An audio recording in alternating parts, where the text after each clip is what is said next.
Praise the lord. యేసు రక్తమే జయము. మన రక్షకుడు మన విమోచకుడైన యేసుక్రీస్తు పరిశుద్ధ నామములో అందరికీ వందనాలు. చిన్న ప్రార్థన ద్వారా ఉదయకాల వాక్య ధ్యానం చేసుకుందాము. పరిశుద్ధుడా మహాగణుడైన దేవ యేసయ్య సర్వాధికారి, నేను మీకే వేలాది వందనము కృతజ్ఞత స్తుతి స్తోత్రం చెల్లించుకుంటున్న దేవ ఉదయకాలం ప్రభు వాక్య భాగం ధ్యానిస్తుండగా వాక్య భాగం అర్థములు సహాయం చేసి మీ కృపలో బలపరిచి మీకు మాదిరిగా మమ్మల్ని నడిపించమని ఈ చిన్న ప్రార్థన యేసుక్రీస్తు అతి పరిశుద్ధ నామములో అడిగి వేడుకుంటున్నాను తండ్రి. Amen amen. కీర్తనల గ్రంథం 69వ అధ్యాయం 35వ వచనము. దేవుడు సీయోనును రక్షించును, ఆయన యూదా పట్టణమును కట్టించును, జనులు అక్కడ నివసించెదరు, అది వారి వశమగును. ఆమె దేవుడి వాక్య భాగం దీవించును గాక. ప్రభునందు ప్రియులారా, ఇక్కడ వాక్య భాగంలో గమనించినట్లయితే దేవుడు సీయోనును రక్షించును, ఆయన యూదా పట్టణమును కట్టించును, జనులు అక్కడ నివసించెదరు, అది వారి వశమగును. అదేవిధంగా వాక్య భాగంలో గమనించినట్లయితే కీర్తన గ్రంథం 51వ అధ్యాయం 18వ వచనంలో, నీ కటాక్షము చొప్పున సీయోనుకు మేలు చేయము, యెరూషలేము యొక్క గోడలను కట్టించుము.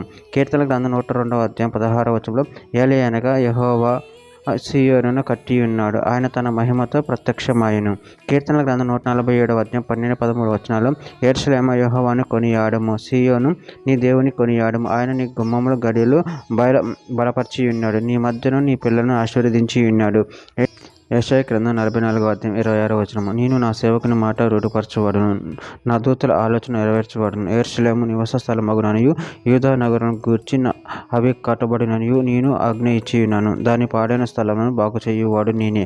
యెషయా గ్రంథం 46వ అధ్యాయం 13వ వచనంలో, నా నీతిని దగ్గరకు రప్పించి ఉన్నాను, అది దూరమున లేదు, నా రక్షణ ఆలస్యం చేయలేదు, సీయోనుల రక్షణ నుండి నియమించుచున్నాను, ఇశ్రాయేలుకు నా మహిమను అనుగ్రహించుచున్నాను.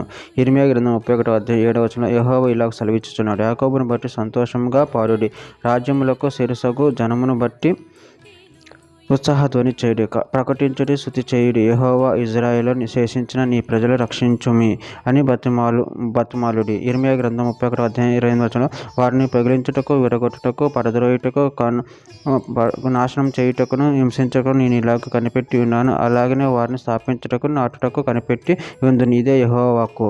చివరిగా ఒక మాట, లూకా సువార్త 2వ అధ్యాయం 14వ వచనం, సర్వోన్నతమైన స్థలములలో దేవునికి మహిమయు, ఆయనకిష్టులైన మనుషులకు భూమి మీద సమాధానమును కలుగునుగాక అని దేవునికి స్తోత్రం చేయుచుండెను. ఆమె దేవుడి వాక్య భాగం దీవించిన గాక. చిన్న ప్రార్థన చేసుకుందాము. పరిశుద్ధుడ మహాగణుడు అని దేవ యేసయ్య, మీరు ఇచ్చిన వాక్యదానాన్ని బట్టి ప్రేమ కృతం చెల్లించుకుని మీ ప్రేమ కృపలో నిరంతరం కాచి కాపాడి నీకు మాదిరిగా మమ్మల్ని నడిపించమని ఈ చిన్న ప్రార్థన ప్రభువు యేసుక్రీస్తు అతి పరిశుద్ధ నామములో అడిగి వేడుకుంటున్నాను తండ్రి. Amen amen.